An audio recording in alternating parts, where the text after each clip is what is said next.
अब गाय गाय गौ सेवा सेवा तो चलिए गौ सेवा जो ना आज के टाइम में जो आज की पीढ़ी कर रही है जी। दो चीज़ों से कर रही है। एक तो पॉलिटिकली चल रही है गौ सेवा जो हम टीवी पे देखते हैं, एक असल एक दूसरी 3 सेवाएं बेसिकली, 2 भी नहीं है। दूसरी सेवा जो एक डरा हुआ आदमी कर रहा है, मेरे ग्रह ठीक हो जाए, चारा खिलाना है, वो बोला जाता है। जी। तीसरी सेवा जो असल सेवा होती है जैसे आप कर रहे हो, वो कोई नहीं करता है, वो हमें नहीं मिलता कोई देखने में। और ये खासकर शहर में ज़्यादा गायें, आपके यहाँ तो आप इलाज कर रहे हो, वहाँ उसका कोई रेख देख नहीं है, जबकि वहाँ ज़्यादा होना चाहिए था। तो ये विभाजन क्यों है? या तो मानसिकता की गलती है, या ये पता ही नहीं है लोगों को कि असल में सेवा है क्या, गौ सेवा, और हैं सारे गौरक्षक। पहली जो 2 आपने गिनाई ना, वो सेवा है ही नहीं। जैसे आप किसी को कहें कि मिलिए इनसे, ये कौन है? ये बहुत ईमानदार चोर है। हाँ। ये शब्द दोनों साथ में हो ही नहीं सकते। या तो वो चोरी होगा या ईमानदारी होगा। तो या तो वो सेवक ही होगा या फिर वो पॉलिटिशियन ही होगा कि भाई मैं तो पॉलिटिक्स के लिए ही कर रहा हूँ, मैं तो राजनीति के लिए ही कर रहा हूँ। तो आपको पहले सेवा को समझना होगा। सेवा किसी पुण्यों के लिए भी नहीं करनी चाहिए। मैं तो यहाँ तक कहती हूँ, आप कह रहे ग्रह शांति, ये तो है ही नहीं, पुण्यों के लिए भी नहीं। मैं भगवान ने मानव बना के इस धरती पर भेजा हूँ, और इंसान का धर्म है दया जी। सबके प्रति दया भावना, सबसे बड़ा धर्म दया बताइए। मैं सेवा कर रहा हूँ इस नाते ताकि मानवता जीवित रहे, ताकि भगवान को कभी ये ना लगे मैंने इसको मानव बना के भूल कर दी, गलती कर दी। वो होती है वास्तविक सेवा, और उसी का ही परिणाम सफल होता है, अच्छा होता है। तो पहले अपने घर परिवार में सेवा कार्य बच्चों को सिखाइए। खासकर जैसे आपने शहरों का नाम लिया, जिन चीज़ों से आपको लगता है गाय को परेशानियां होती हैं, उन चीज़ों का थोड़ा बचाव करिए। घर में गाय संबंधी वस्तुओं का उपयोग करिए, जैसे गाय का दूध, गाय का घी, क्योंकि उसी से हमारे बच्चों में भी खाने से, अब तो साइंस भी मान चुका है कि भोजन में अपनी एक वाइब्स होती है जी। पर वही वाली बात हो गई ना, जब हमारे भारतीय संस्कृति कहती थी कि 3 गुण है, प्याज लहसुन मत खाओ, सतोगुण रजोगुण तमोगुण, तो हमने कहा अरे ये तो पुरानी रूढ़िवादिता है। जब साइंस ने कहा कि हाँ वाइब्स होती है, वाइब्रेशन होती है खाने में, तो हमने कहा हाँ बिल्कुल होती है, गुड वाइब्स बैड वाइब्स होती है। बात वही है हमारे धर्म की, उसको बस शब्दों को घुमा के फिरा के कह देते तो हम आकर्षित हो जाते कि हाँ सही कह रहे हैं। तो ऐसा नहीं होना चाहिए। हमारे ऋषि मुनि भी बहुत बड़े साइंटिस्ट थे। अगर उन्होंने कहा है कि गाय के घी का उपयोग करो, गाय का दूध का उपयोग करो, तो बहुत सोच समझ के किया है। गाय में पौष्टिक तत्व होते हैं। आजकल तो 95% जो यूथ है ना, जो जिम जाता है, उन्होंने घी बंद कर दिया है जी। क्योंकि जो न्यूट्रिशनिस्ट जो है ना, उनके जो टीचर्स है, फैकल्टी, वो कहते हैं हम अमेरिका से पढ़ गया, अमेरिकन सर्टिफिकेट है। तो अमेरिका की पढ़ाई क्या है? रोटी तो है नहीं, घी है नहीं, वो कहते हैं ये दोनों कट। नहीं तो महाराणा प्रताप कौन सी जिम में जाते थे? शिवाजी राव कौन सा प्रोटीन पीते थे? लेकिन उन्होंने कितने बड़े बड़े युद्ध जीते। और आप उनका जीवन पढ़िए, महाराणा प्रताप के जीवन में एक गाय के लिए बचपन में जब छोटे थे वो बादशाह के खिलाफ खड़े हो गए, तुम गाय मारोगे तो हम नहीं करेंगे। तो ये हमारी जो पुराने जो लोग थे, उनकी जो शक्ति थी वो गाय के घी से ही होती थी। उसमें कोई किसी प्रकार का कोई साइड इफेक्ट हो, कोई अति नहीं होनी चाहिए। अति तो हर चीज की बुरी होती है। लेकिन गाय का दूध आजकल आप विदेश में भी जाते हैं तो वहां भी A2 नाम से एक मिल्क मिलता है, A2 मिल्क, वो गाय का ही होता है। और उसको शुरू करने का कारण ही है जो कोलेस्ट्रॉल बढ़ता है, उसकी जो गाय के दूध में वो मात्रा बहुत कम होती है। तो साइंटिफिकली प्रूवन है। तो अगर अब आप उस चीज को नहीं अपनाते तो इसका मतलब तो आप फिर वेस्टर्न कल्चर की रूढ़िवादिता में पड़े हुए। बिल्कुल, जो हमारा भारतीय इतिहास यही बोलता है कि ब्रेन, आंखें घी से और आते सब कुछ ये क्लियर करता है। और पहले के समय में कहाँ इतनी बीमारियां होती थी बताइए? पहले के समय में कहाँ ऐसे रोग होते थे? कितने हॉस्पिटल्स थे, कितने स्पेशलिस्ट थे? बुद्धि नहीं थी ना पहले, डिप्रेशन यहीं से तो है। हर चीज थी। पहले शारीरिक परिश्रम था, शुद्ध खान पान था, गाय का तत्व हम उपयोग में करते थे, अब वो धीरे धीरे सारी चीज नष्ट हो गई। भले कोई कहता हो मैं जिम जाता हूँ, मैं ये करता हूँ, लेकिन जो शक्ति हमारे पुराने काल में हुआ करती थी वो कहाँ है आज के समय। आज के बच्चों में वो फुर्ती कहाँ है।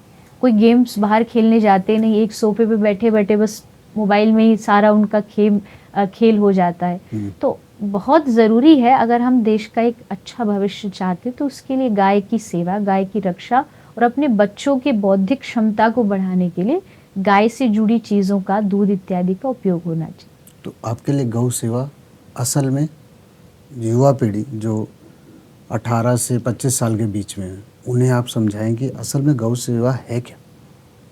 वो वहाँ पे पढ़ते पढ़ते कॉलेज में, शहर में रह के कैसे कर सकते हैं। देखिए, इस बात को ना आप इस तरीके से मान लीजिए कि जैसे आप अपने घर में, आजकल एक सिस्टम चल रहा है कि हम कुत्ते पालते हैं, क्यों, हमें उनसे प्यार है जी। तो अगर आपको उनसे प्यार हो सकता है, मैं उसके विरोध में नहीं हूँ, आपको जीव से प्यार है, लेकिन फिर आपको गाय से प्यार क्यों नहीं है, फिर आपको बकरे से प्यार क्यों नहीं है। क्योंकि फिर आपको ये भी मैंने पूछा उनसे तो कह रहे जगह नहीं है पालने की। नहीं, बात जगह की बिल्कुल भी नहीं है, जगह दिलों में होनी चाहिए।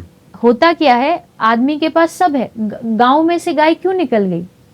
गांव में तो जगह भी है, स्थान भी है, लोगों ने भैंस रख ली, बकरियां रख ली, लेकिन गाय को घर से निकाल दी। गाय आज कठी इसीलिए रही है क्योंकि घर से नहीं, वो दिलों से निकली। तो युवाओं को मेरा यही निवेदन है, ज्यादा मैं ये तो नहीं कहूंगी कि आप भी पूरा 24 घंटे सेवा करो, शायद मेरी ये बात कोई माने भी ना, लेकिन इतना तो आप कर सकते हैं। आप 6 दिन अपने काम करते हैं, पढ़ाई करते, जॉब करते, एक दिन वीक में एक दिन आप किसी आसपास की कोई भी गौशाला हो वहां जाइए, अपने हाथ से जीवों की सेवा करके देखिए, आपको खुशी मिलेगी। आज के समय में वेस्टर्न कल्चर जिसकी हम बात करें, वो भी अब धीरे धीरे वीगन की ओर बढ़ रहा है। पशुओं को कैसे मीट फ्री डाइट कैसे होनी चाहिए। तो अगर भारतीय इस बात का संदेश दे दें कि मांस न खाने से या जीवों की सेवा करने से कितना बड़ा परिणाम आता है, तो मुझे लगता है कि संपूर्ण विश्व के लिए जो भारत धर्मगुरु था वो इसीलिए ही था क्योंकि भारत के लोगों ने हर जीव से प्यार किया, हर जीव को दया भावना से देखा। तो आप समय निकालिए, आपका जन्मदिन है, आप पार्टी करिए, लेकिन सुबह के समय आप जाकर के किसी गाय को थोड़ा सेवा करिए, चारा खिलाइए, उनको प्यार से सहलाइए, तो आपको खुद को मन के आपको सुकून मिलेगा, जिसको आज पूरी दुनिया ढूंढ रही है। जहां जा रहे हैं हम, किस लिए जा रहे हैं, सुकून मिल जाए, शांति मिल जाए, पीसफुल माइंड हो जाए, लेकिन हो नहीं रहा क्योंकि गलत डायरेक्शन में जा रहे हैं। उसमें भी तर्क कर रहे हैं, यहाँ से लेता हूँ। हाँ, वहां जब तक आप इस तार्किक बुद्धि को छोड़ के सही डायरेक्शन नहीं पकड़ेंगे, अपने धर्म से जुड़ी हुई चीजों को नहीं पकड़ेंगे, तब तक मन अशांत रहेगा। आपने वेगन की बात करी, ये एक दूसरा पहलू है, ये भी क्लियर करना बड़ा ज़रूरी है जी। ये मेगा सिटीज़ में आ चुका है सोया मिल्क। उनका मानना है कि अब मिल्क जो दूध है, जो मिल्क प्रोडक्ट है, वो एक व्यापार बन चुका है जी। तो अब गायें पैदा की जाती है कि ज़्यादा दूध हो, भैंसी जो भी है, और उसके लिए पैदावार बढ़ाई जाती है इंजेक्शन से बाहर के, और इसीलिए इतनी गायें हो जाती हैं। उनका कहना है कि उन्हें रोड पे छोड़ना पड़ता है, उन्हें बेचना पड़ता है, और खरीदार वही होते हैं जो बुचर खाने में ले जाते हैं। इसलिए आप वेगन को बोल रहे हैं कि आप ये छोड़ दो, दूध ही पीना छोड़ दो। इसके बारे में क्या कहना है? मैं इस बात को कथा में भी बोलती हूँ, अपने प्रवचनों में भी, मैं वीगन के समर्थन में हूँ, सिर्फ इस चीज को छोड़ के।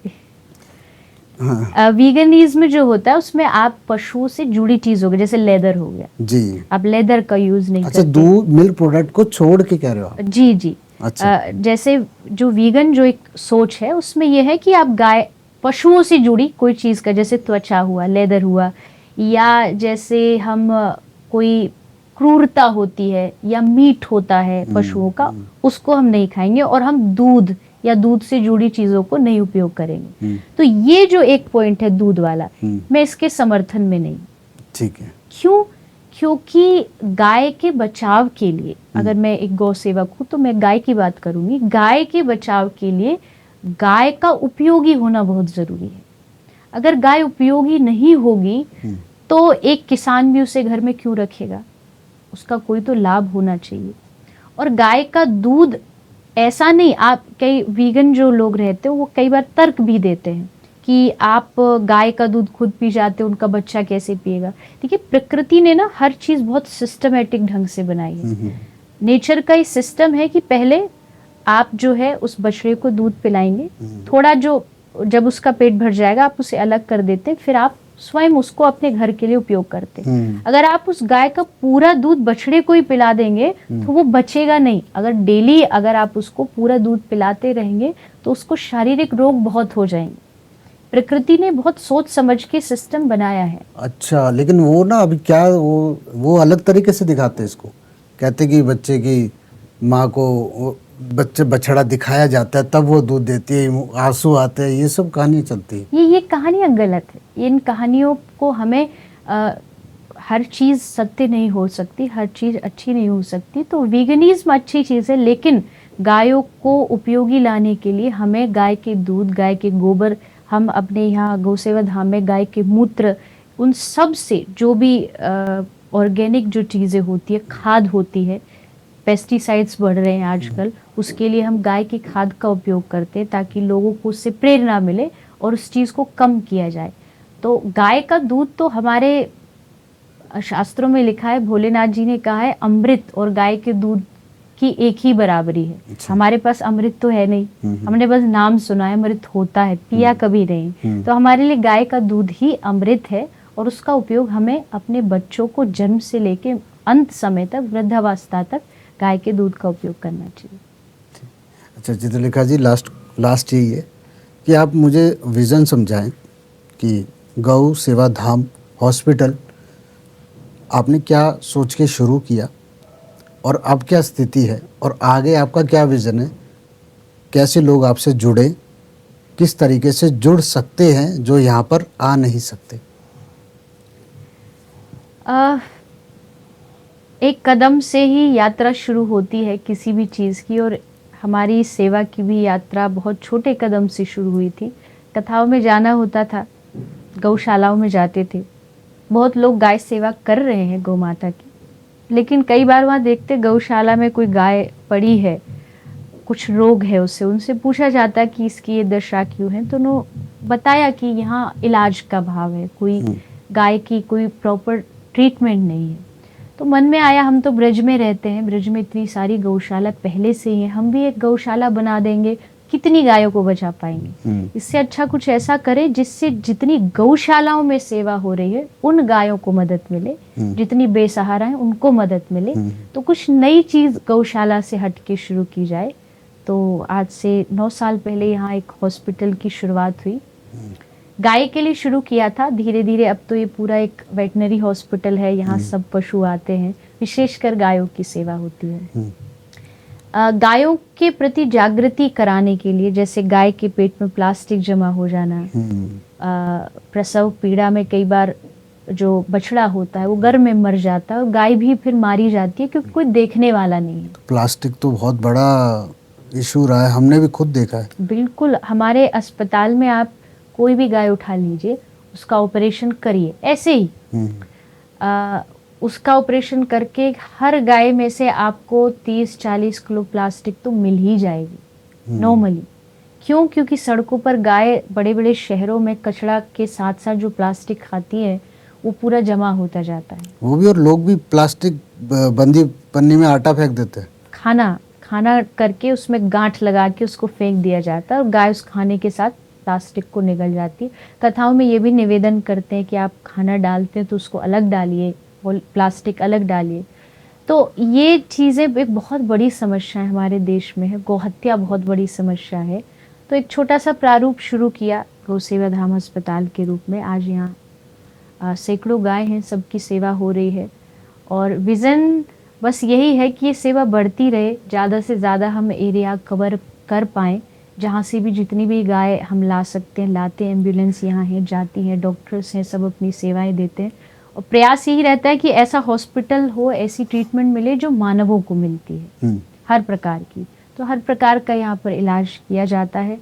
जो भी जुड़ना चाहते हैं यहाँ आते हैं और जो नहीं भी आ पाते वो अपने घर बैठ करके हमारे जो गौ सेवा धाम के सोशल मीडिया हैंडल से वहाँ से जुड़ करके अपनी सेवाएं प्रदान करते हैं।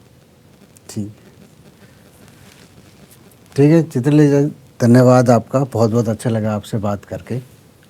तो ये थी देवी चित्रलेखा जी, और हमने जाना कि गौ सेवा धाम जो कि पलवल हरियाणा में है, आप ज़रूर इधर आइएगा, देखिएगा कि असल में गौ सेवा होती क्या है। अगर आप भी अपने शहर में बैठे बैठे गौ सेवा की तरफ आपका रुझान है, थोड़ा प्रेम है, अगर आपके माँ बाप का भी रहा हो, तो ज़रूर जुड़िएगा धर्म से भी और कर्म से भी, गौ सेवा धाम से। देवी चित्रलेखा जी को ज़रूर देखिए यूट्यूब पे, उनके पॉइंट ऑफ व्यू से भगवत गीता को समझिए, सुनिए, खास करके युवा पीढ़ी, आपको तो बहुत ज़्यादा ज़रूरत है समझने की। और हमारे इस इंटरव्यू से शायद बहुत कुछ क्लियर हो पाया होगा, नहीं हो पाया तो आप इधर ही आके देवी जी से डायरेक्ट मिल सकते हैं और अपने प्रश्नों का उत्तर ले सकते हैं। तो ये मैं था नितिन वशिष्ठ, आपका धन्यवाद।